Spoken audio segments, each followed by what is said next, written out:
नमस्कार मित्रांनो, आज आपण चीनी भाषेत आपले मत आणि आवडीनिवडी कशा व्यक्त करायच्या हे एका मजेदार पद्धतीने शिकणार आहोत। चीनी भाषेत मला आवडते याला वो चियाहुआन म्हणतात। समजा तुम्हाला एखादे पेय खूप आवडले तर तुम्ही म्हणू शकता वो चियाहुआन हे शुई, मला हे पाणी आवडते। याउलट मला आवडत नाही यासाठी वो बु चियाहुआन हा शब्दप्रयोग आहे।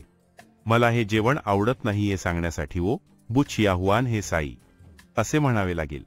एखाद्या गोष्टीबद्दल इतरांचे मत विचारण्यासाठी नि झेनमे छांग हा प्रश्न उपयोगी आहे।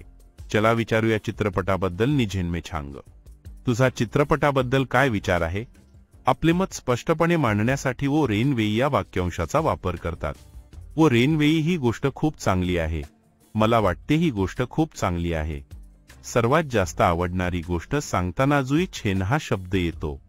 मला लाल रंग जुई छेन आवडतो, मला लाल रंग सर्वात जास्त आवडतो। आता जर काहीतरी वेगळे हवे असेल तर हायो छे ताचा वापर करा। मला दुसरे काही हवे आहे हे नाही, याचा अर्थ वो छांग हायो छे ताबू छांग हे, मला दुसरे काही हवे आहे हे नाही। तर अशा प्रकारे तुम्ही चीनी भाषेत आपले विचार आणि आवडीनिवडी सहजपणे व्यक्त करू शकता। नक्की सराव करा।